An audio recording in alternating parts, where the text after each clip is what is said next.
award-winning Vitabiotics range, the science of healthy living. Also available, Wellman and Wellwoman great-tasting vitamin drinks.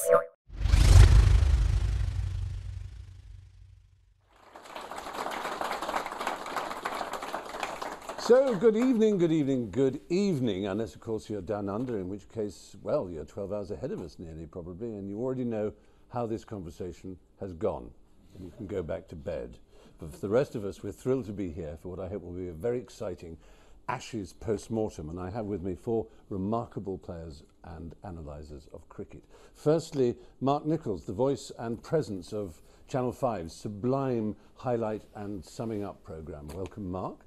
Hampshire player, of course. And the newly crowned Special Achievement GQ Man of the Year, Stuart Broad. Nothing need extra be said. That great buccaneer right-handed batsman and athlete behind the sticks, Matt Pryor.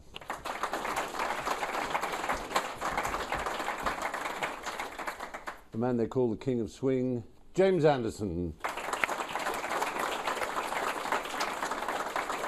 We've also assembled a wonderful gathering of cricket aficionados who may or may not contribute later on. But let's begin.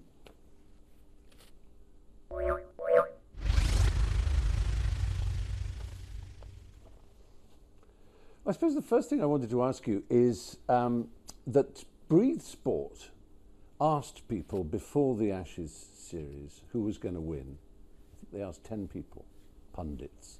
Not one of them gave England much of a chance. Why do you think that was? Do you, as a player, did you feel defensive about that? I felt good about that, actually. I thought it worked in our favour. And I think if you looked at both teams' form going into the series, then you know, most bookmakers and pundits alike would have said Australia were the favourites, and I think for us that going in as underdogs actually helped us, and it let us play with more freedom and sort of took the pressure off us almost. Is that how you felt, Stuart, as well, as the other player in the side? Yeah, I mean, it's. I always think it's quite nice going into a sporting contest as underdogs because it takes a little bit of pressure off you. I remember getting to the Cardiff changing room and there was an A4 sort of brochure, not the England programme, but like a Glamorgan one, and they'd asked 5 different experts of the game, sort of Steve James, and everyone had said Australia will win the series by 3-0, 4-1, etc., etc. But that gave me quite a bit of motivation because there's something quite nice about proving certain people wrong.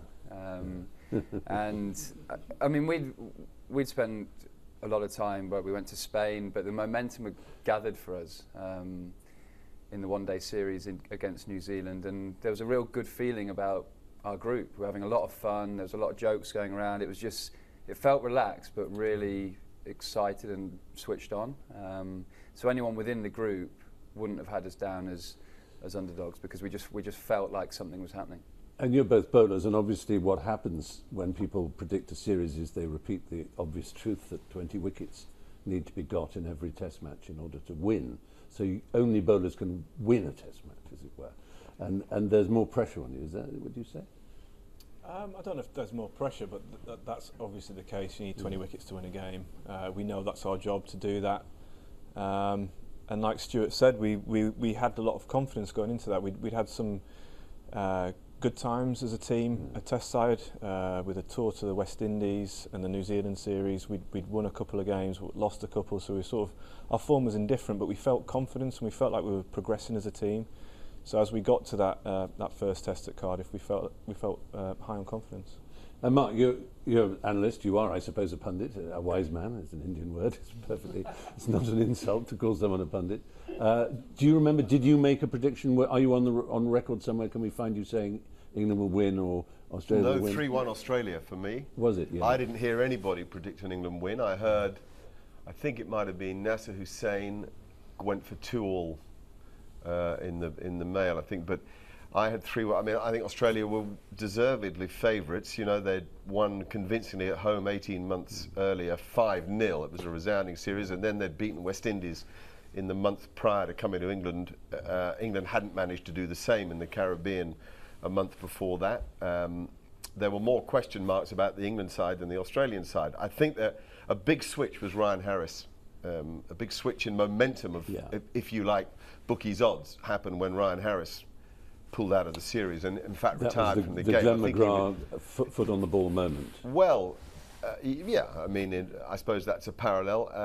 And then I think probably picking 2 left-arm quicks was a mistake. I felt that limited the way Australia could attack England. So I think there was a switch. And then, of course, England's eagerness and lack of fear and sense of adventure during the Cardiff match definitely changed the ball game. And Matt, it's come to you. I mean, I guess 2010-11 was probably, people thought England might not win in Australia there. You had that triumphant time yourself. It was probably your greatest period, wasn't it? So you know what it's like to be an underdog and to come out on top. How did you fancy England's chances for this rubber? Yeah, and I think I was probably one of the only ones that said England were going to win. I said they were going to be 3-1, so unfortunately let me down at the Oval. And everyone I told that to, they thought I was crazy or biased or whatever it may be. But there were certain reasons for it, and one of them was exactly what the 2 guys to my side have said. The England dressing rooms that I played in, whenever we were the underdogs, we played our best cricket. When we were number one in the world, we were terrible. But whenever we were underdogs, whenever our backs were against the wall, we came out and played to a level better than anyone thought of us. The other thing that stood out for me was that Australia coming here had a huge amount of pressure on them. And there's a reason it is so hard to go abroad and win an Ashes series not in your home country. And it hadn't been done for 14 years, or the Aussies hadn't done it over here for 14 years. Now they came over and everyone was expecting them to win 5-0. Now, again, we'd played in teams where we had turned up and people were expecting us to win 5-0. And it's quite a hard thing because if you don't, you win 3-0, but you've still failed. So that pressure of expectation is massive. And I thought that could potentially get to the Australians and be their undoing. So it was those 2 things for me, 2 reasons for me that I genuinely believed England had a chance. Yeah, you're right. And it started in Cardiff, which was a great match and a great result. And I just wanted first to clear up for us non-professionals just exactly what it means to the nature of a series that the England captain can basically command each groundsman to prepare a pitch to his liking, unless it's Mick Hunt, who won't be told, of Lords. Is that absolutely the case? Does it really make a difference? If, for example, Clark had the right to tell the groundsman to prepare the pitch earlier on, would that have altered the game? How much? What do you think? Well, I think when we go to Australia, they prepare the pitches to suit their team. Yeah. And when we go to India, the same thing happens. So, a big deal was made of it in our conditions here that we were telling the groundsman to do this and that, which probably, I'm sure they offered an opinion, but it wasn't a case where we were saying you have to do this or have to prepare that. But at the same time, even if we did, everyone else in the whole world prepares pitches to give them home advantage, and I don't see why it should be any different here. We should prepare pitches that suit us. It's not as if you prepared unplayable pitches. Of course, yeah. We saw all the games. At some stage, guys got runs. Even the game when Broady bowled them out for 60, we then battered on it and got a decent total. So it wasn't as if it was unplayable. So I think there's certainly an element where I think we should have done it more in the past. We should do it more in the future. Yeah. But I guess you can't rely on it. You can't say, we're going to win this because it's our kind of a pitch. You've still got to. The thing about the Cardiff wicket, the second ball of the Test match didn't carry to the keeper. No, it didn't. It bounced through 92 mile an hour and didn't carry to the keeper. And I think what happened in that Test match is, us as a team, we were so focused and switched on. I think we reacted to the conditions quicker than the Australians. So a big turning point for us was when Jimmy bowled 5-6 maidens on the bounce in the middle, and I think that we had them 1 down, weren't really going anywhere, and Jimmy said, right, let's just shut up shop for a little bit, let's put cover catcher in, let's let them go nowhere. Bowled 6 maidens, and then you got 1 wicket maybe, and then Stokesy came on and got 2 late, and that was us just realising that the pitch wasn't a wicket where you could bounce them out or really swing them out. We just had to contain. and then the Australians made the mistakes, and we blew them away with the second new ball. So actually, I don't think the Cardiff wicket was a seamer's paradise by any stretch of the imagination. We adapted the conditions better, like they did at Lords, and each team did throughout the series. And of course, Joe Root batted brilliantly and laid a foundation for a victory. How good well, is he did, but he was dropped on naught. He was, yeah. And true. England were 30 odd for 4 if Joe had got out then, isn't that right? And you know, who knows? I mean, how big a moment that was in the series. You know, yeah. I mean, it is amazing how that one moment, that tiny moment, can be a turning point. And it was funny how Brad had in series, you know, had just suddenly gone, really. He didn't bat very well by his high standards, and then he had to miss the next test for the awful business with his daughter, and thankfully she seems to be improving, and now he's retired from the game. I mean, in sport, this business of when a team flips over the edge is impossible to predict. And it's a constant fascination to me in sport. When is a team just starting to go up the graph, and when is a team slipping over the edge of the graph? And it's just... Sometimes it's the moment of their greatest achievement. Yeah, I is mean, the England last thing they do. England went as favourites to Australia when they lost 5-0 before. It was a hell of a good England side with a lot of exceptional cricketers, some of the best cricketers England have ever had collectively in a team. I would say that it ranked alongside, I mean, to be really boring, to go back to Peter May's side in '59, which was full of superstars, 58, 59, and got beaten 4-0.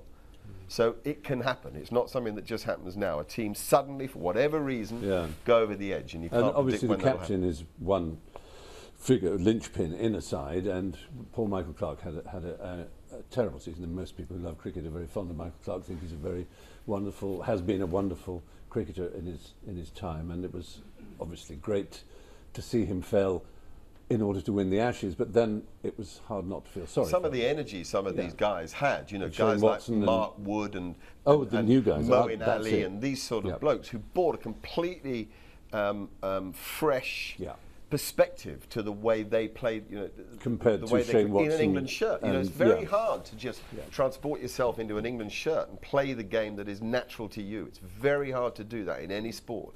And they did it as if it was what you do every day. And that definitely empowered the side, I'm sure of it. Have their energy and their sense of humour in the case of Mark Wood and Moeen Ali's ability just to play cricket as if it was something, you know, it was fantastic. Really. It's a really good point, especially about Mark Wood as well, because you watch him in his first Test match, and as we all know, yes, you have to have the talent, ability, the skill. You've got to have the mentality for it as well. You've got to be able to go out there in front of however many thousand people, all the cameras, and actually love it and love being under that scrutiny and under that pressure. And some people step out in the middle and they could be the best player skill-wise, but if they can't enjoy that pressure, they're never going to make it. Yeah, Mark Wood remember Jimmy knocking over one of the Zimbabwean batsmen 6 o'clock one evening when he began with his haircut at the time and his look, and he just, no, but seriously, he just had it, didn't he? Yeah. He just had it. He looked a cool dude, and he knocked this guy, when the ball swung around, he thought, crikey, how good's this? You know, it's a fantastic thing when a young guy... and obviously a good teammate. He's funny, and the horse, but that 32 he made, again, Mitchell Johnson bowling at his fastest, there was a really extraordinary spirit, wasn't it? Yeah, he's an absolute delight to play with. He's as you said, with all the guys that have come into the team, Mark Wood, Ben Stokes, fairly new to the side, Moeen Ali, it's just and Josh Butler as well. They've just been a breath of fresh air and really given the older guys a lot of energy and put smiles on people's faces in the team that you didn't realise could actually smile. So it's been refreshing, and it's great. And they've obviously got, as we've said, they've got the talent to perform at international level, but also they've got a great character to go with it. And that's one of the things that people will always say about this series, well, the pompous purists will say, oh, it really wasn't that good a series. It was fantastic entertainment. It was wonderful to watch. To say that it wasn't a good series is silly, but it was extraordinary, and it makes you question how much a modern professional test side is able to recover from a bad first innings anymore, or from a bad, because the story of all of the matches seemed to be the side that got the upper hand once kept it forever, and so we come to Lords, and all that confidence could easily have melted away. It must have been a very distressing 4 days, those at Lords, for you. I mean, just not getting any results against Steve Smith 200, and then none of our batsmen being able to provide much either. Yeah, I mean, it sort of blew the word momentum out of sport, didn't it, the whole series? But, I mean, I think the mentality's changed in Test cricket. So, to use Cardiff as an example, we got a decent score first innings. We bowled Australia out with, 60, 70 lead, maybe? And Trevor, the coach, stopped everyone before the openers put their pads on and said, look, guys, you're not going out here to see off the new ball. You're not going to protect our position. You're not going to try and defend here. Go get me some runs. I don't want you. I want you to play your natural game, but go get me some runs. We're ahead of the game. Let's send a message here and move the game forward. And actually, young guys coming into the game love that sort of language. And I saw Ian Bell, 100 Test veteran. He just grew. Like he was like, right, I'm going to go and hit the ball, and he got a cracking 60 thing. But just that mentality of just go and play, just go and express yourselves and move the game forward. And we immediately, from that moment, we weren't thinking, well, if we got bowled out for 120 now, we could lose. We just said, well, let's go and get 250 as quick as we can, and let's get bowling again, because we're going to win this game. And I think that was a great message to send us in Trevor's first real sort of speech to the team, but in his first Test match, that was a great message to send us. It is, and I think you've beautifully defined what people mean when they talk about this New England approach and this New England. It is that. It's not just being reckless, but it's expressing yourself in sport and having fun. I spoke to a Costa Rica football manager once about Costa Rica's ludicrous appearance in the last 8 in the World Cup, which is against all possible outcomes. A smaller population in Scotland, and what were they doing there? And they very nearly beat the Netherlands. Should have done, perhaps. And he said, well, it's very simple, you know, we tell them to laugh. I said, sorry? He said, yes, you have to laugh. If you're not laughing, you will never win. You have to laugh. That's extraordinary. And Costa Rica did laugh, and they got us a long way. It's an unlikely matchup, you and the Costa Rica football. It worked. We had a lot in common, surprisingly. But it chimes with what Jimmy and Stuart were saying about the spirit in the England camp at the beginning and in Spain and so on. There was a lot of laughter, and that's got to be. So you must have found that when you played, that, as you said, if you're not enjoying yourself, if you're not laughing, you're not going to be winning, are you? Yeah, I remember back in 2009 where we had a pretty bad period as an England team. Coach had left, new captain. We were in the West Indies, just been bowled out for 51. Things couldn't get much worse. And I distinctly remember a team meeting then. Andrew Strauss led it, and there were a couple of things that really stood out. And one was that he believed that it needed to be a player-led environment, and that was really, really important. That the players made decisions about how they wanted to train, how they wanted to. Of course, the coaches there and the support staff are there to do exactly that, support the team. But ultimately, the responsibility lies on the players.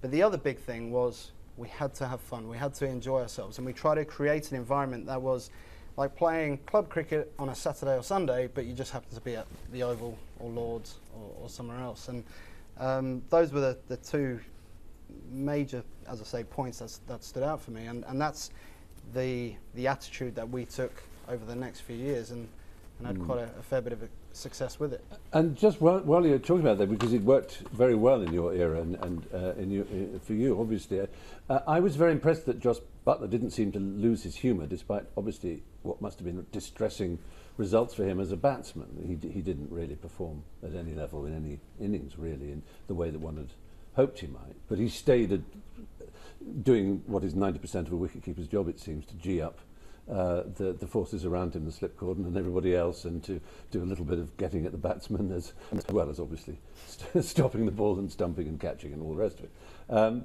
Do you think he, aside from his run getting, do you think he is a true wicketkeeper, and we shouldn't look anywhere else? Without a shadow of a doubt. Yeah. I mean, a guy with that amount of ability is is incredible, and you want to nurture him. You want to give him opportunities, and most importantly, you want him not to change his natural game. Yeah. I think that's one of the things you can find yourself, especially when you aren't scoring runs, chasing runs, and right, how do I get there? And what you end up doing is thinking, okay, I've got to give myself a chance. So you start playing quite defensively to try and get in, and you hear commentators and pundits saying, "Oh, give yourself a chance. You've got to get in. You can't go and hit the ball from, hit boundaries from ball one." But actually, I think for Joss, it's got to be the other way around. You've got to throw caution to the wind. He's that good that he's got to just keep playing attacking. And these two will tell you as well. There's nothing worse than a batsman coming at you and putting pressure on you. You run in and bowl your best ball, and they smash it through cover. That puts a huge amount of pressure on you. We had the depth of batting to allow that as well. Without a shadow of a doubt. But been there myself, where it's a tricky position because you're wanting to keep as well as you possibly can, but you can't get away from the fact that you need to score runs. Nowadays, a wicketkeeper within international cricket, you have to score runs, and ultimately you'll be judged more on that probably than your wicket keeping. But there is no doubt Joss is the future of English cricket from the wicket keeping point of view, wicket keep batsman point of view. Does one affect the other? If you're struggling with the bat, do you lose confidence with the gloves, or vice versa? I think it can put more pressure on the other. But the other way of looking at it, the way I try to look at it is, okay, I've scored no runs, I've got a huge opportunity I've got a second chance to affect the game in a positive way with the gloves, and vice versa. If you've not had a great day with the gloves, you can go out and score runs and make up for the mistakes you made. So it's a bit of a catch-22 where I suppose it's how you approach it. But as I say, I always try to think of it, right, that didn't work for me, but now I've got an opportunity to, as I say, affect the game in a positive way with either bats or bats. Your mentality was quite interesting, because batting with you just wanted to get to 20 as quickly as you could. Because you found if you hit a few boundaries early, they'd put deep point back, deep square back, and then you'd get away with maybe a slice off or a clip to third man. So your mentality was, I'm just going to go out and get to 20, and then batting will become easier, rather than noodle your way to 10, didn't you? So you just try and flay it through point, and if you got caught... Exactly. So he always used to walk past me, and I walked past him and go, sorry, It was 18 or nothing with Matt Pryor. There was a little bit. And where that came from was, back in the day, and you talk about stats or whatever, but there was a stat, I was at Loughborough with the England Academy, and there was a stat that came out that the top 10 best batsmen in the world at the time, and that was sort of Tendulkar, Gilchrist, Hayden, Ponting, I imagine, was probably in there. They got to 20. It wasn't they got more hundreds or double hundreds or triple hundreds. They got to 20, 75% more often than the rest of the world. So I went, okay, let's just get to 20 then. I then thought 20 and 5 balls is a good option, so let's give that a go. But that was pretty much how I went about it. Right, and some days you got to 20 quickly, and other days it took ages. But it was just get to 20. And the thing I found over a period of time, that was more often than not, if I got to 20, I went on to get a score. The amount of times I got out 0 to 19, there were a lot, but if I got to 20, then managed to get on. It's funny, cricket, isn't it? Because I think more than any other sport, there are these greybeards who sit in the pavilions, and some of them even sit in TMS commentary boxes, who moan when a batsman gets out, as they see it, recklessly and irresponsibly. And they tend to talk about professional athletes, sportsmen like yourselves, as if you're schoolboys and that you really are in trouble now, and that was very naughty and you should report to someone. Does it kind of get you, this constant barrage of annoying criticism? I mean, I would just go insane. I mean, put it this way, if I'm an actor, right, well, I think I am, all right, and I do a performance that may or may not be good, somewhere on an arts page that nobody reads is a small column where someone says, reviewing a rather disappointing something by Stephen Fry, and I'll go, oh, boo-hoo.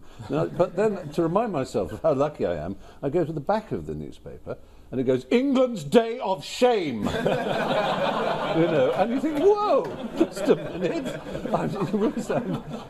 They really do treat you as if as if you're moral failures, and I would just. Well, we do exactly the opposite. We turn straight to your review.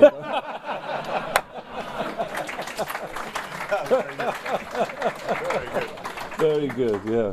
But just the thing I've always wanted to know, because I'm curious like this, is when wandering around in the half light of the back of the pavilion, and the long lens is on you, and you've been, you're out or something, and you walk past, and there's the lid of a laptop, and you stop and you look at it, and you fiddle with it. What are you looking at? Is it your statistics? Is it how you were out? Is it I don't know, is it Solitaire. Asian boob 7? I don't know. Yeah, well, you're quite. Is there sort of proprietary software in there that you look at? What is it mostly? Oh, it's the replay of the dismissal generally. Yeah, I mean that's a good example actually. The fact that people go and watch the computer straight after they've got out is because they're their biggest critic, and that they know, how they've got out or what went wrong, or they're trying to sort out if there's a technical flaw there. They go and look at the computer and they try and iron it out for the next innings. And I think that we're all our biggest critic, and that's why we try. If someone writes in the paper that we're 5 out of 10 or even worse sometimes, it doesn't really matter, because you know whether you've played well or not, and you know what you've got to do to put that right in the next game. And is this a feed from the broadcaster, from Sky, or it is, and you just obviously keep the separate bits of your. Actually, generally the guys use it as a positive. So a lot of the batsmen will come in the morning and watch. You can click like what you want to watch, plays and misses, whatever. But you could click boundaries, so you could watch a whole summer's worth of boundaries. Wow. So, like, I know as a bowler, before every test match, the night before, I go to bed with the iPad, and I've got my test wickets in the last 2 years. So I just watch wickets. So it's like me taking wickets. Your wife must be so happy. but it's a mentality of it's brilliant. Getting like positive reinforcement, I think. So I know like Joss and Belly, they like to just watch them hitting cover drives. So Belly will click cover drives and he'll just go boom, and he'll see himself. He does do the best cover drives in the business, Very rarely do guys go, like Jimmy's not going to click on it and go, let me watch myself getting it for 4. Rarely the guys will go that far into looking at negatives. It's pretty much used as a positive tool. And analysis too, isn't there? There's block areas to bowl at certain people, and areas is the sort of word of the year, I've noticed. We've been bowling in areas. You can't get away from this man every time when he gets out as well, storming in going, that wasn't out. Oh, you're one of those, are you? That was not out. He referred to everything. That was not. And then he watches it and he goes, that was not out. Do you throw your bat across the room and all that? No. I've never done that really. We've got Ben Stokes in our team. So. Oh yes, God. So let's just move on. Well, we looked at the first 2 matches now. So it's 1 each, and you go to Edgbaston. Love how we've gone past Lords. Yeah. Well, I sort of mentioned it. I wasn't going to go into that much detail. You were just saying it wasn't the track for you is a silly way of putting it, really, because you've played at Lords many times, all of you, and you've had terrific results at Lords. I know. You there was that evening where you bowled and everyone said, "Someone tell his father he's bowling too short," and then the next morning you got 3, didn't you? What was that? When was that? 2009. Oh, I don't know. I think so. Yeah. You must have been a bit traumatic losing at Lords like that. There must have been a sense of, have we blown what we achieved in Cardiff in terms of the mental high ground? I mean, it must have been pretty difficult for you. Well, I think we had a bit of a... So those 2 tests were back-to-back, and we had a bit of a gap between Lords and Birmingham. So we all went home for about 5 days, if I remember, and then we got back together. And Trevor, again, the way he was putting it was, right, we're all square, so we're back where we started. So we're starting again, we're sort of back to square one. So it was as if we just completely forgot about that and moved on to that Birmingham game, put all our energies just into that one game. So as a bowling unit, you didn't think, well, we couldn't get the ball to move the way we usually do. It wasn't a green top, it wasn't swinging in the air much. It was just the usual hill business, but we weren't really making it talk. Well, me and Stuart have played often enough that we've been for 100 before. We've played in games where teams have got 700, so we weren't particularly worried. It does happen. There was one over, wasn't there, Stuart? Yeah. Sorry. I switched off a bit there. Yeah. You're saying you've known the good and the bad. There was an over, which you probably don't like remembering. Yeah. So you've all known highs and lows. So we tried to draw on that experience and know that whatever happened at Lords doesn't necessarily, it's not going to affect the outcome of the Birmingham game. Right. So we then focused completely on that and how we were going to turn things around. And I did have probably the highlight of my series. Jimmy was driving us to the ground on the second morning at Lords. Australia with 337 for 1.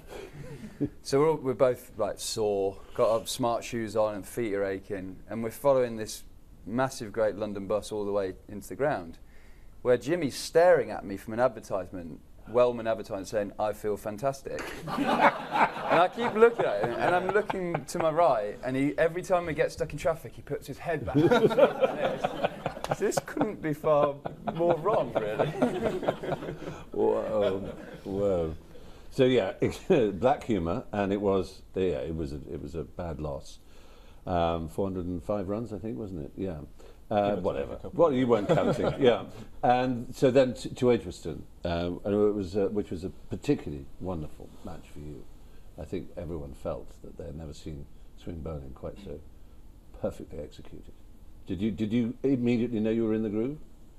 I can't remember really. I think I remember there being a lot more life in the pitch than there was at Lords, and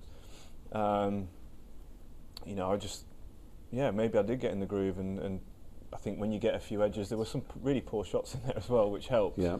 And you know, you go from having your day, not having your day at Lords, and then you get a day where everything goes for you, and you get the rub of the green. So. You know, guys leaving straight balls and things like that, which really helps. So yeah, it was just one of those days, and in the second inning, Stephen Finn got 6 for, and that was his day. And I think we all bowled really well throughout that game, and it just so. Yeah, in fact, I mean, over the series, it's the first time in any Test cricket, not just Ashes cricket, that 4 different bowlers had 6-fers. I think I'm right in saying, isn't it? Stokes, Ben Stokes, and yourself, and obviously Stuart and Stephen. Yeah, rather wonderful. Yeah, it was great to be involved in. I think we said at the start of the series, you're not going to win a 5-test series with just 11 players, and you're going to need that strength in depth. So Finney came in for a couple of games. Towards the end of the series, we had Mark Wood at the start. And everyone bowled really well, and it was just fantastic to watch. And to talk about Stephen Finn, because he's clearly a deeply loved man. Everyone likes him. He's just an amiable, likeable man. And he went as low as a bowler could go in Australia, and it looked as if his career was over. And he was, as it were, rebuilt like the Bionic Man. And so there was a great, presumably, pleasure for all of you to see him back to form. Definitely, yeah. We've all experienced what Finney's we've gone through, and we felt for him when he was struggling. But Finney's a perfectionist, and he's always searching for that perfect action or perfect delivery, as I'm sure a lot of bowlers do and have done in the past. And he's continued to do that. He's worked so hard to get back to where he is now. And yeah, like you said, everyone was delighted for him when he got even bowling wonderfully in the ODIs as he did yesterday. It's one of sports. It may be a sportsman's greatest achievement, the bounce back, the team's effort after Lords, in a way Australia's effort after Cardiff, Steve Finn's bounce back, Matt Pryor's second coming as a international cricketer. I mean, to come back, particularly from injury and despair, which is people would never know about rehab.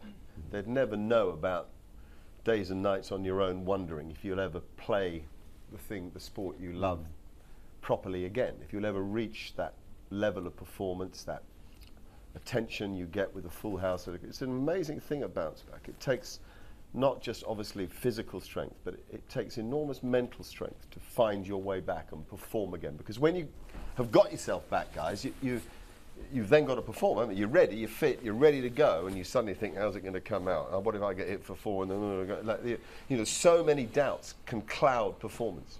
Yeah, so now, Jimmy, I suppose we always turn to your famous intercostal muscles, which sadly went at the end of the Edgbaston match, and you pulled up, and you knew instantly, it seems, and all the commentators who had been bowlers seemed to know as well, that it's not just a stitch or a strain in the side. It's something that puts you out of action for some time. And are you confident that you're going to be fully back to fitness when you're next going to be called on? which would be South Africa, I guess. Oh, Emirates. Yeah, well, I'm hopefully going to play for Lancashire at the end of this season, which would be good. I'm fully fit now. But yeah, it's frustrating at the time, and I've never done an intercostal before, a side muscle before, so I was kind of a bit worried about it. Broady was actually at mid-off telling me not to stop bowling because he's experienced that before. Oh, you've had one. Well, he said, I'm struggling to breathe a bit. I said, well, that's a bit strange, Jim. And he goes, I'll give it another go. And you were swinging it a bit, weren't you, to Mitchell Johnson at the time, was it? Beat the bat. He goes, I feel tight. I said, please stop, because this, like, I was thinking if you can get away with a week, if it's just a bit of a pain, you'll be fine. But if you bowl, because in Australia I felt the same. I felt like a bit of a twinge, like don't know what was happening. I bowled 3 or 4 overs and it just blew up. I had 8 weeks out. So I was like, get off. He goes, I'll give it one more. And you ran in, and I'm thinking at mid-off going, well, I want to almost like dive on the wicket and say stop. But you pulled out, didn't you? You got to sort of your jump and just went, I'm not sure about this, and walked off. I think that was. I mean, really, if it was 2-all coming into the Oval, I think you'd have probably played, personally. So you didn't do major damage that you could have done if you'd have bowled another over. But the side injuries as a bowler, it's your worst nightmare. I mean, you've both got particularly sort of what you might call classic actions, very, very fluent and sideways and on, and very textbook. They're not like. It's not like you can say maybe it's something in my action that I better sort out that's causing this pain. It's just something that happens. I mean, injuries just do happen. I've been very fortunate in the last 5 years or so that I've not had any injuries. So you just got, you've got to accept that it does happen, and there could be a number of reasons for it. And it's just one of those things you've got to deal with. At least it's not stress fractures, which some bowlers get. Yeah. So you're both fit and ready for the next one. But Edgbaston was a remarkable victory. I mean, it was a you really squashed them. And after having been so comprehensively beaten at Lords, that must have really made you confident. Did you? Well, not you at the end of the match, obviously. I think the atmosphere at Edgbaston made the team confident. So we had a lot of young guys in the first Ashes series. I mean, the Edgbaston was incredible, wasn't it? I mean, the stands were. When Finney was running on his hat-trick ball, it was one of the loudest I've ever heard. The Hollis stand, and I think in particular. Edgbaston does that to you. It's an atmosphere that you feel like the whole world is backing you. And all those young guys that were, their first Ashes series, they said this is the best atmosphere I've ever played, and they just couldn't believe that they were actually a part of it. And I think that's a great thing to have, that sort of. And you can see all the wickets. You see everyone.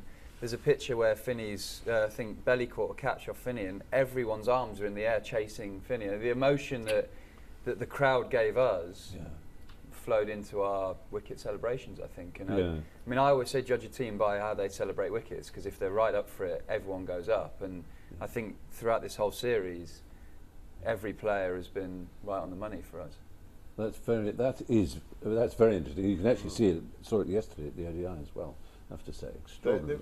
The bowling performances will always be remembered, but his partnership with Moeen Ali. Yes, that was which was absolutely worth 70 vital. Odd, I guess. I think 75. More, more. I think, yes. That was spectacular, and the crowd were rocking on that, weren't they, with every boundary, and that was. I think that really set the Australians back. They're sort of getting themselves back into the match a bit, and then you took it away. He'd shut them out. Yeah, I mean, he's great to bat with. He's a real pleasure to play with, because he's a free spirit. So genuinely, he'll be out there. Actually, Matt used to do the same. He'd just go, "I'm going to try every ball for 4." I'm like, "No, like it's 1-all. It's quite a real, it's quite an important stage. I reckon if we get through Mitchell here, you take most of the strike, and then we'll reassess when the spinner comes on." And then the next ball I think went over Mitchell's head for 4. He's just got this amazing belief. That's what Adam Gilchrist did, isn't it? Yeah, Adam Gilchrist killed people with that. Then Matt, to come in at number 9 and do devastating. Well, that's right, 8 and 9 doing it. His theory was that if I'm trying to hit every ball for 4, I'll get in better positions to then defend. But once his adrenaline gets going, he seems to forget about this defensive shot. But he's such a nice striker of the ball. It was good to see you batting well, because obviously there were times when you first entered cricket you were spoken of as a complete all-rounder, and then it became apparent you were concentrating more on your bowling. But do you still put in a lot of net time for batting, and do you still care about it? Yeah, I mean, I've never looked at myself as someone who's going to be like a big run getter. I just try and change momentums of the game. So there's times where I prefer to get 20 off 8 balls and just try and put the opposition on the back foot. And there's times where, I mean, Matt and I shared a 50 partnership where I got 0. Wow. And it was like, let's just try and sort of shut the game down. Yeah. So I almost try and annoy the opposition with my batting. I know I haven't got the strongest defence. I know that I can throw my hands through the ball, but I mean, we used to share some great partnerships where we'd just say, let's try and cause chaos. So that Matt would try and steal 2 to find leg when there's never 2. I don't know, and that would get us going, wouldn't it? And I'm always better when I'm not thinking about building an innings. I'm thinking, right, let's just be annoying little bugger here and see how we go. Yeah. Well, do what the opponent least wants you to do is a very good rule of tactics, isn't it, in any game. So there you were, 2-1 up, and Trent Bridge, your home ground, and there was no Jimmy Anderson, and everyone was going, well, without Jimmy, I don't think really this is it's not the same thing at all. And something extraordinary happened that first day. It's going to be a record for a very, very long time in the dismissal of the Test side before lunch. I don't know, what sort of mood were you in when you took the ball? I could do some good here. Or I was pretty grumpy because I wanted to bat. Nice. I mean, we've played quite a bit of Test cricket at Trent Bridge, and we've won. We actually got a fantastic record there, but done batting first a lot of the time. Yeah. And I mean, the wicket was green, but actually when we were warming up, it wasn't particularly overcast. But as the toss got closer, it started to draw in. Yeah. And Cookie said, right, we're definitely going to have a bowl. We got to here. And I think I settled that. Shane Warne walked past me, he would bat 100% of the time as a leg spinner and everything. And he said, do you know, I consider a bowl here. And I said, well, that probably means it's 100% bowl. Yeah. And Cookie won the toss and had a bowl. I mean, it was, I mean, there was extra pressure for sure, because I think I've not bowled the first over a Test match before. I've played all my Test cricket apart from 4 with Jimmy, and he always takes the first over. So I was back. You've been holding him back. Yes. I was nervous. I was really nervous. Nervous, interesting. I was nervous, but it was. I don't know. I think the first wicket just settled me down. The pitch just did that perfect amount. It didn't beat the bat. I think we had 1 player miss and 7 edges. It just did that sort of half a bat amount. And and we created pressure and took our catches. And one of those catches in particular caused a violent eruption on your face, which was will live with you forever. And there will be tea towels and plates and other things with that engraved on it. But yes, Ben Stokes' catch was one of the truly great catches in recent memory, wasn't it? Yeah, the Strauss catch and a few others. It's the best one I've seen live, I think, because I mean, from a bowler's point of view, when you catch the edge, you have a gut feeling of what's going to happen. And my vision was Lively had turned to go and chase it to third man. It felt like it was too thick a edge to go to any of the slips, and it was almost behind Stokesy already. But he sort of dived backwards, and he's got this really nasty broken finger that he had from 3 or 4 years ago, and had a bad surgery on it, so it's quite swollen. He calls it the claw. And it actually did stick in his claw. If it wasn't for a bad surgery, he probably wouldn't have caught that. But it was, I mean, it was the best catch I've seen live. But I think even over the last few weeks, the ECB account have tweeted pictures of him in practice, and he does do that sort of thing. It was shock on my face that, wow, that was so special to witness from 22 yards. Yeah. But actually, he does that in practice, and he's an amazing athlete. He is a fantastic cricketer, and we're very lucky to have him. I so agree. When Edgbaston ended, you failed in one regard, and that is you didn't get your 300th Test wicket and joined the club of what you would make a club of 5 England cricketers who made 300 Test wickets. But by the time Trent Bridge was over, you'd not only taken 300, you'd overtaken Fred Truman, hadn't you, I think? Do players pay much attention to that kind of thing? I mean, we know Wayne Rooney pays attention to the goal-scoring record, for example. Does the wicket-taking record matter? I mean, it's certainly something you're aware of, but I mean, joining that sort of company is extremely special. I mean, I got a text off my dad, so it must have been pretty good. But yeah, I mean, you're joining obviously Jimmy, Beefy, Bob, Fred Truman. They're names that will live with English cricket forever. So it is a very special club to join. And actually, your 400th wicket was you were eager to get it, weren't you? And it's almost like you wanted to get it out of the way so you could continue going. And it's not something that particularly plays on your mind, but it's something that you almost want to just skip past. Like, yeah, let's get it done so I can crack on and just relax and get into the spell. So I think getting it so early in the innings just helped me relax and go. But also, home advantage plays a big part. I've bowled a lot of overs at Trent Bridge at that end. I just felt comfortable there. And as I say, the wicket was perfect. But it's something that when you're playing, you're not particularly focused on and you're not really bothered by. But it's also a very special club to join. It is, and you without being too sycophantic, you will be legends of England bowling. You just, whether you like it or not, you will. You're still playing, so it seems wrong to say that. But you know, I grew up. You know, there were in swing bowling. Alec Bedser was the name everyone conjured with. Was a great player, and there was Fred Truman, of course.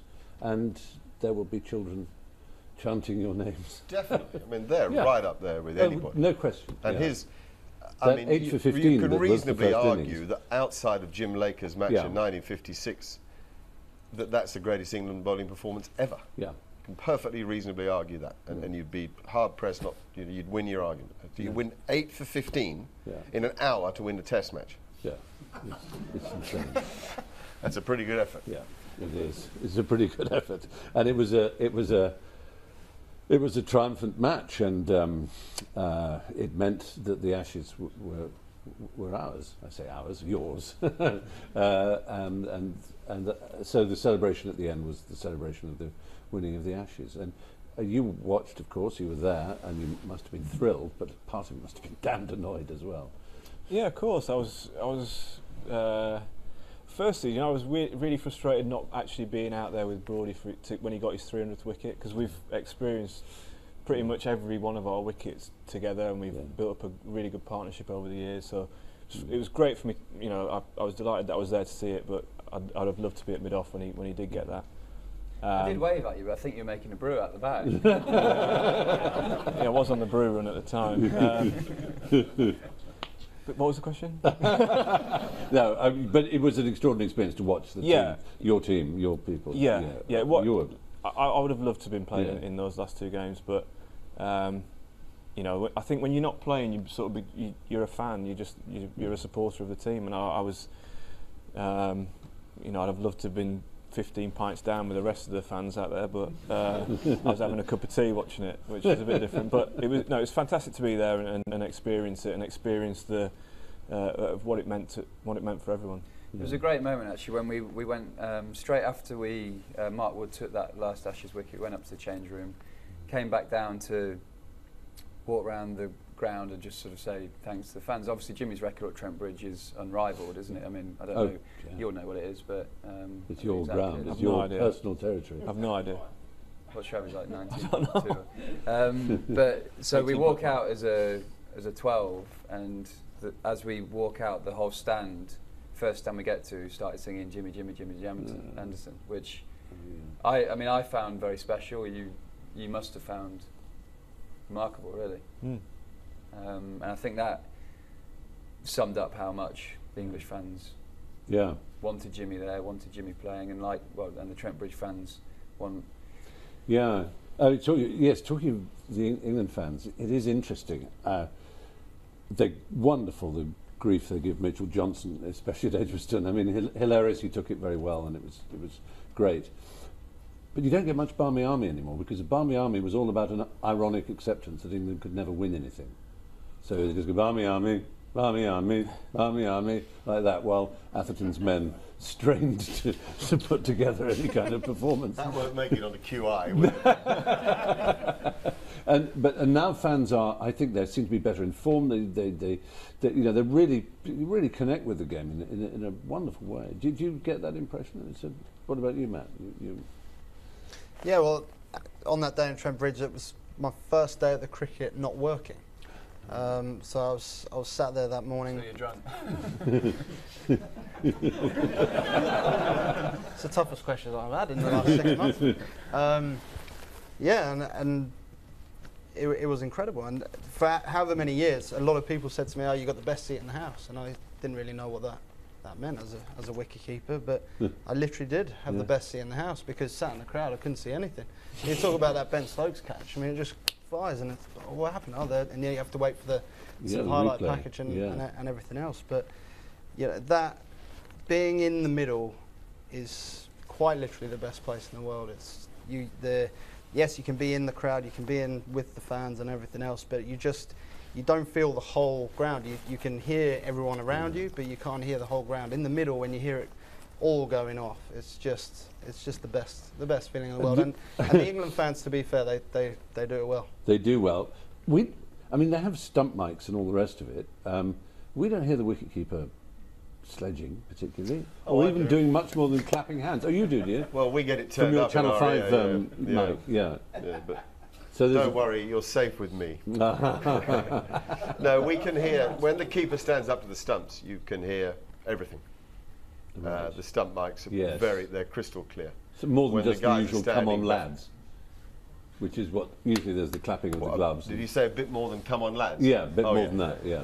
There's a bit more than "come on, lads." But it's okay. It's fine. I haven't heard anything. There are moments that you wouldn't recommend, but there haven't been recently. You know, there's a lot of nonsense talked about.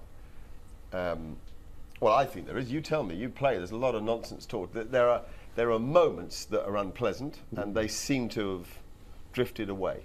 I mean, there's been some personal vendettas that have been carried out, but generally, I feel that, particularly this summer, the way the game was played was dead right, wasn't it?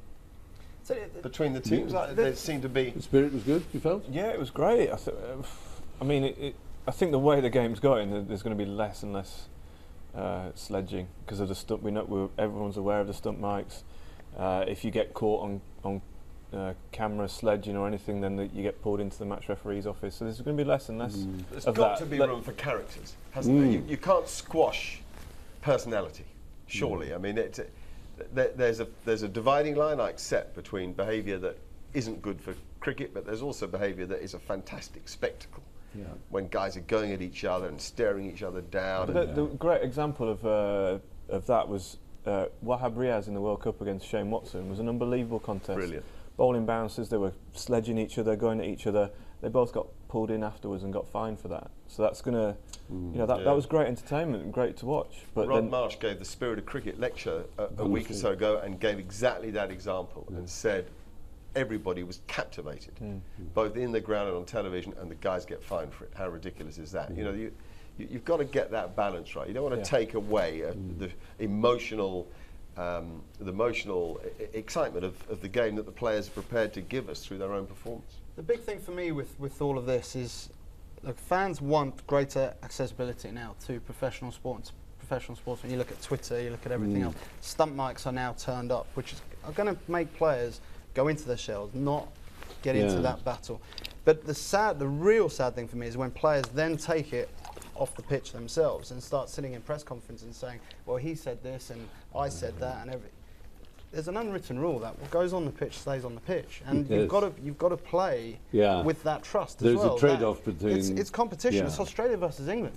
Of course, you're not going to see eye to eye, and who here would want that to happen? You know, yes, there is a spirit of cricket. Yes, you have to play in the right spirit, but for me, it's a battle on the pitch, and then it stays on the pitch. And then even more important is you go off the pitch, you're able to shake hands, have a beer, and talk about the battle you've just had. Oh, absolutely. Well, let's just see if anyone in the audience has a question. I can see we've got a. Well, we've got a Yorkshireman I can see in the front row. Phil. Phil Thompson, what would you like to say? Thanks, Stephen. I promised you I wouldn't mention Yorkshire on a day like this, especially with Jimmy sitting there. But I'm feeling very, very proud. Stephen and I spend quite a lot of time at the moment trying to balance nostalgia versus evolution within our business lives. I just wondered whether you guys on the stage there have felt that maybe we've got to a stage where we need 3 England cricket teams, a T20, an ODI and a Test team. Because the very fact that you two guys are sitting there, I know Jimmy's been injured, but the very fact that you're sitting there now means you're not playing in the ODI international series. And it kind of feels a bit like after the Lord Mayor's parade to me. And I think we need to kind of differentiate between the 3. I don't know what you guys think. Yeah, anyone want something to say about it? Jimmy? Yeah, well, I think from an England point of view, we're the only country in the world that plays all year round, the only Northern Hemisphere team, so we play 12 months of the year, and that at some point is going to take its toll. You see other teams around the world, they'll get 6 months off at some point. So South Africa, for example, they get guys like Dale Steyn, Morne Mokel, they'll play all their cricket because they've had that break and they're fit and ready to go for whatever they've got in the 6 months where they do play. So there's something's going to have to give, and we've seen Joe Root's been rested for this series. Joss Butler's now taken the last few games off, so it's something at some stage is going to give. And unfortunately, the way it is, the amount of cricket we play, you're either going to get injured or you're going to need a rest. So it's whether that is separating all 3 teams, I'm not sure. But do you not think we've got to the stage where we need a formal acknowledgement of that particular issue? Because you're just going to wear yourselves out. The intensity at which you're playing at Test level is truly remarkable, and I don't see how you can possibly do it as professional athletes. I don't know, because your best players are still your best players. So Ricky Ponting, you'd want to see him in a Test shirt and a one-day shirt and a T20 shirt. So from a fan's point of view, I think you want to go and watch the best players play, don't you? Yeah, obviously, from a fan's point of view, I'm looking at it from the player's perspective. It just seems to be incredibly intense these days. It is intense, but I mean, this year's a bit of a freak. We've got 16 Test matches, which is very high. So even from January, I remember Peter Moore sat me down and said, look, we've got a lot of Test cricket here. You're not going to be able to play everything. And that was set aside. I mean, we're lucky as players now that we don't just play till we get injured. We're looked after by the ECB. I think central contracts have played a huge part in that. You look at someone like Freddie's career, he pretty much played till he went to surgery, came back, played till he went to surgery. Whereas if he'd have played now, I think he'd have probably been a bit more balanced and maybe got a couple more years out of him. But yeah, I mean, I certainly understand from the fans' point of view, you want to see the best players play, but you can't, Jimmy says, right, you can't play everything because you'd start the year at 6'6" and end up at 5'6". There's a lot of cricket. Is there a danger that some players who play ODI, who are knocking at the door at the Test side, are kind of rule themselves out by being very good at ODI players, like maybe Hales and Roy, who are opening for the ODI side? They'd like a look at what seems to be a vacant opening bat position in the Test side. But if they're too much sort of schooled in ODI, people might go, in the way that you get players who just consider one-day players. Paul Collingwood, obviously Owen Morgan. They're just one-day players. The name gets stuck. You're a one-day player, and you don't get a chance of moving up. I actually think it helped me a lot playing ODI cricket before Test cricket, because I got a feel for what international cricket was like before receiving my Test cap. So my first involvement with 3 lines on my chest wasn't in a Test match. So I almost felt more relaxed going into that, which at the start of my career, that really helped me. But I mean, that was 9 years ago. That can change a huge amount. I don't know what you guys felt. You both played one-day cricket before Test cricket, didn't you? Yeah, I was just going to say, I think a few years ago there was probably more chance of that happening, where someone was only a one-day cricketer, especially opening the batting. But nowadays, you look at Test cricket, and I mean, you look at the likes of David Warner. He doesn't exactly hold around or hang around, does he? So I think that actually has opened, with Test cricket changing so much, and people expecting 4 or 5 and over, the first 10 overs or whatever it may be.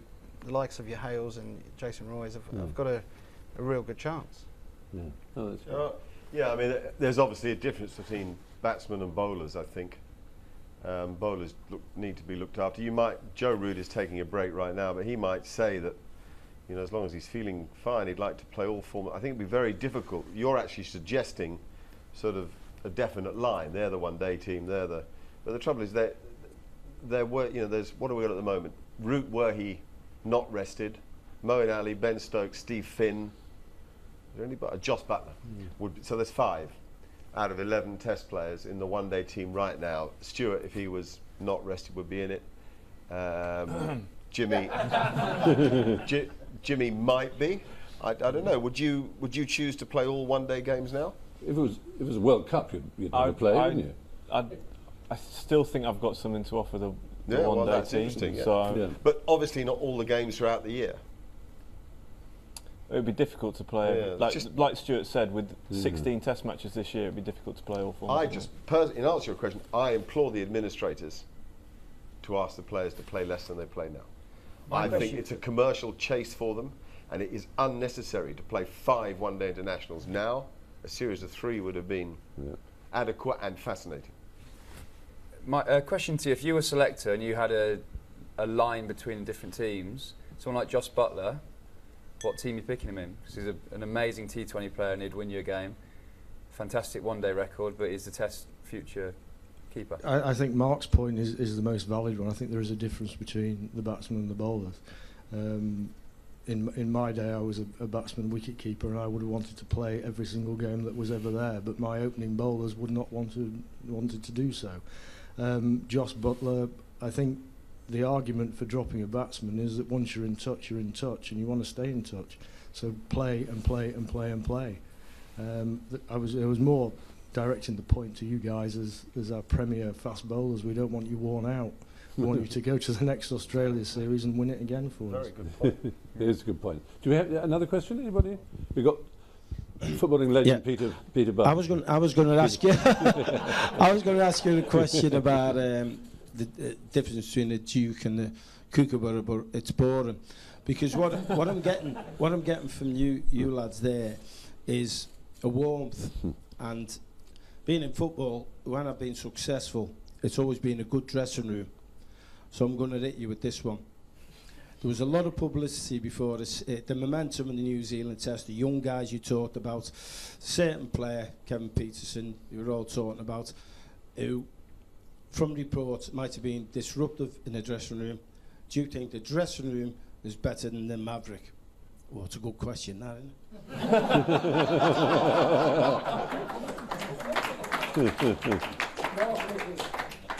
Go on, Mark. You want me to answer it? Yes. Well, first. I think there should always be room for the Maverick. I think it's very important if the Maverick has the talent. I don't think there's any question, and I doubt that anybody would argue that point. I think it's very important to incorporate all styles of person, and I don't think you can make an assumption about a team spirit coming from 11 blokes being nice to each other. Team spirit tends to come from winning. I mean, that's generally. You have time before a series to build a spirit, but it can sure get knocked out of you quick. I mean, the problem with Kev was that he had a couple of opportunities to sort of set things right, and it didn't go that way. And so Andrew Strauss took a very difficult decision because he felt that there was, you know, that his words were the lack of trust, and he didn't feel you could build a team with a lack of trust. I don't know. I'm not in the dressing room. I'm not dodging the bullet at all. But if you're not in the dressing room, you don't know. Even those of us close to a team don't really know. We think we know certain things, but we don't. Whether they be tactics, whether they be fitness, form, we're very close and we think we know, but we don't really know. I mean, on this summer, the team spirit was incredible. I mean, I don't know. Part of that came from playing a bit of football in the morning, didn't it? Because suddenly we had scoreboards up in the changing room. We had a golden boot. After each test, we'd lift the Welsh Cup and then the London Cup. I mean, it was that created a huge bond, I think, between the teams. We even had player ratings at the end of the Ashes series on our football skills. We had the England football manager come and watch us and give us a team talk. I mean, that played a huge part in us being competitive, but having a great fun element of it. But we won the Ashes 3-2, so I wouldn't change a thing. Exactly. That helps. It does help. Winning does, like you said. And but the principle, the answer, surely the principle is absolutely. You have to incorporate massive talent if you can, if it works. No, I mean, I agree with you. Being the manager and the coach of a football club, and you've got your best player, but what I'm saying is, it's that thin dividing line, isn't there? And by the way, I was at a couple of test matches and seen you play footy before the game. Stick to the cricket.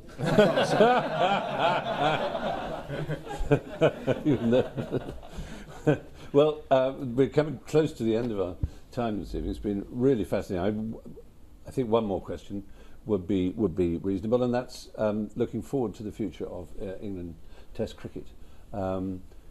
You two are in your prime, but your late prime is probably reasonable to say, and it's a horrible thing to say. You're slightly later than Stuart.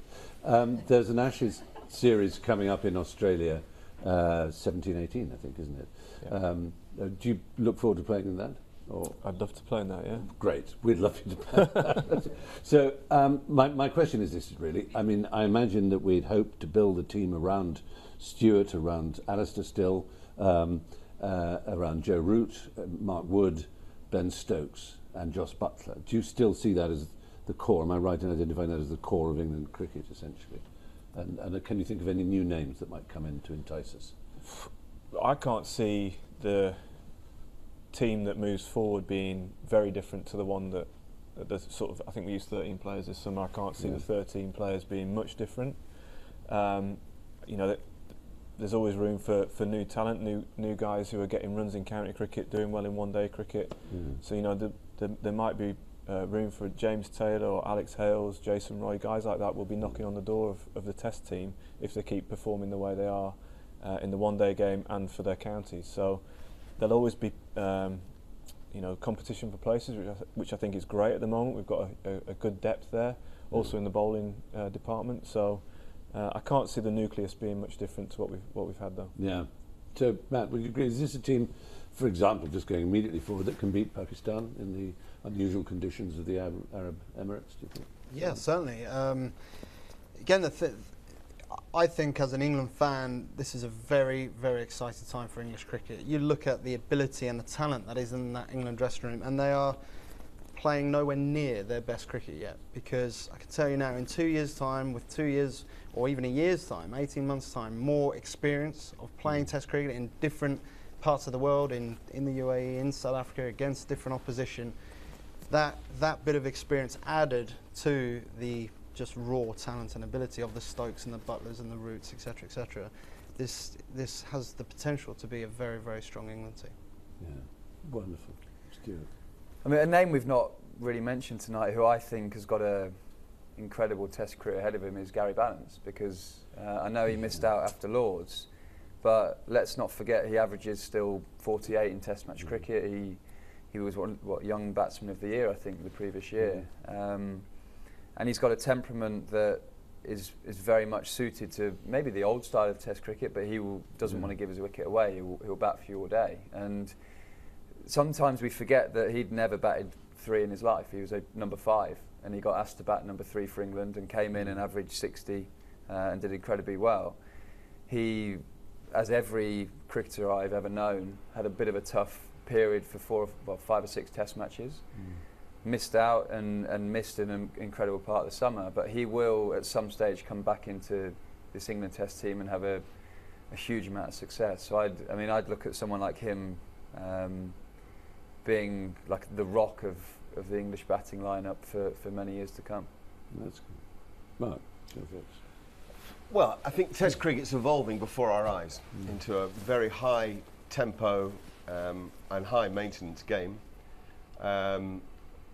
I think that England have got natural leadership running through the spine of the side.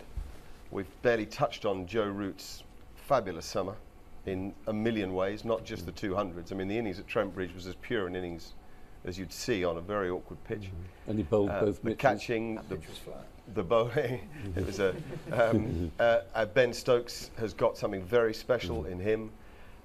This was an Australian side with some magnificent cricketers, two of the greats, Michael Clarke and Mitchell Johnson. And England beat them in a memorable summer of slightly strange, random cricket at times. But I think that's the way Test cricket will continue to go. I think there's a lot of exciting things happening in the leadership of England cricket at the top, i.e. the new chairman and the new CEO, and Andrew Strauss's appointment is spot on. So I think the signs are very good, not just for England, but, you know, with these two still available, not just for the England team, but for the game at large in this country. I think it's a promising period. I just pray that the balance is kept so that A, the pitches retain the right balance between bat and ball, they're key, and B, that the game doesn't lend itself to the danger of 2020 cricket, and that the balance in all forms of the game is retained, and that the longer form is very important and treated as such. And so pastoral care of cricket in this country is very important. Very well said indeed. Well, it only remains for me to thank you for watching, and to thank our amazing four. I'll thank first Mark Nicholas and Matt Pryor, and a special thanks, of course, not just for their appearance this evening, but for their remarkable performances in bringing the Ashes home to Jimmy Anderson and Stuart Broad. Thanks all four of you, and thank you here in the audience.